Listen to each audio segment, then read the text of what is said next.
this thing called power is not a given, it can go away. And people are not voting, kettles. They can change their mind. And changing their mind is not by protest, it's by deciding that I'm withdrawing my vote. The ANC must fix itself. That is the preoccupation of. For decades, they treated us, the voters, like mindless cattle, automatically herding to their tune, pouring our loyalty into their kraal without question. They believed our votes were given an entitlement. Well, let me tell you, that cattle. They can change their mind. And changing their mind isn't just about protest, about marching in the streets, though we've done plenty of that. No, it's about something far more profound, far more terrifying for them. It's about deciding to withdraw our vote. It's about leaving that ballot paper blank, or, even worse for them, placing our cross next to a different name, a name that promises a glimmer of hope, a whisper of change. The ANC, in their absolute arrogance, now finds itself in a desperate scramble. Their new mantra. The ANC must fix itself. Oh, the irony. This, my friends, is the grand preoccupation of reconfiguration. Let's talk about the seismic shift we've witnessed. For the first time in 3 decades, the ANC has been humbled. They've lost their outright majority. Can you feel it? For years, they dismissed us, they ignored us, they squandered our trust, and now, they're scrambling, desperately trying to understand what went wrong. It's like watching a spoiled child finally realizing their parents won't just hand them everything anymore. They're forced to coalition, to negotiate, to actually listen to other voices, something they've been pathologically incapable of for generations. This isn't just a political setback, it's a profound psychological blow to a party that believed it was synonymous with the nation itself. I will state it unequivocally, without hesitation or regret. The ANC will never become the ruling party again in the way they once were. Not with an outright majority. The trust is shattered. The illusion is broken. The generational loyalty they exploited for so long has fractured. The youth, who bore the brunt of their failures, are not beholden to liberation struggle narratives. They want jobs, opportunities, a future, things the ANC spectacularly failed to deliver. The wounds they inflicted run too deep. The memories of their corruption, their arrogance, their utter contempt for the very people they claim to represent, are etched into the national consciousness. We've seen their true colors, and frankly, they're putrid. Think about Mbalula, the ANC Secretary General. It was almost comical, almost pathetic, to hear him finally utter the words that should have been self-evident decades ago, that people are not mindless voters, and that they can change their vote. What a revelation.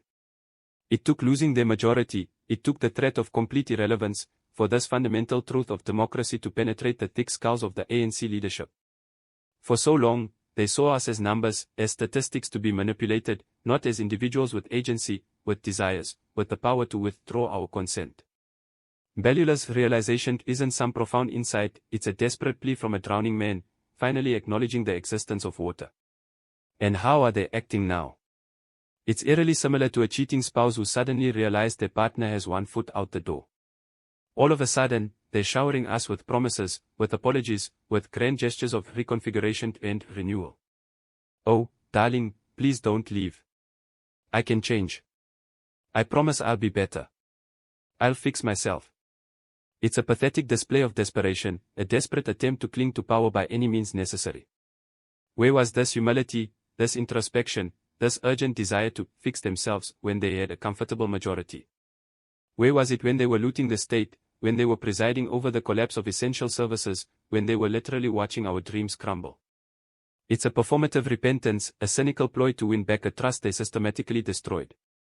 Let's not forget, for a single moment, the litany of ills the so-called liberation movement inflicted upon us, the very people they were supposed to liberate. The state capture, a systematic looting of our national resources that would make even the most hardened criminal blush. Acidemony, where vulnerable psychiatric patients died in horrific conditions due to negligence and careless disregard. The ongoing energy crisis, plunging our homes and businesses into darkness, decimating our economy, all while their cronies benefited from shady power deals. The rampant corruption, from tenders to PPE, enriching a select few while millions languished in poverty.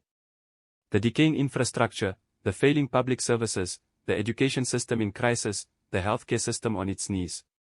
They promised us a better life for all, instead, they delivered a better life for themselves and their cronies, at our expense. They created a culture of entitlement and impunity, where accountability was a foreign concept and self-enrichment was the order of the day. They presided over an unemployment catastrophe, leaving millions of young people without hope or opportunity. They allowed crime to spiral out of control, making our communities unsafe and our lives a constant battle for survival. They systematically eroded the very institutions designed to protect us, from the Hawks to the NPA, weaponizing them for political gain. This wasn't just mismanagement, it was a deliberate, calculated betrayal of the very people they swore to serve.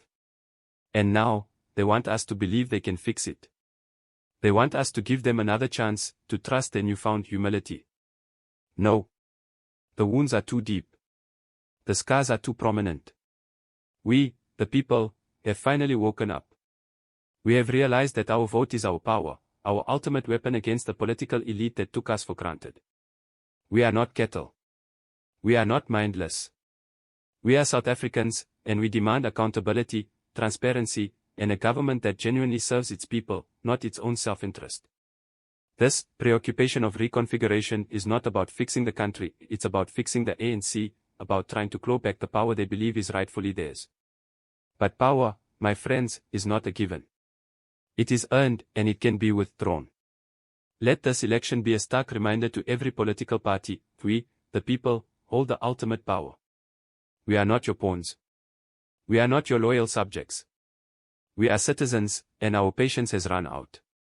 So, as we move forward, let us remember this pivotal moment. Let us remember that the ANC has been humbled, but let us not forget why.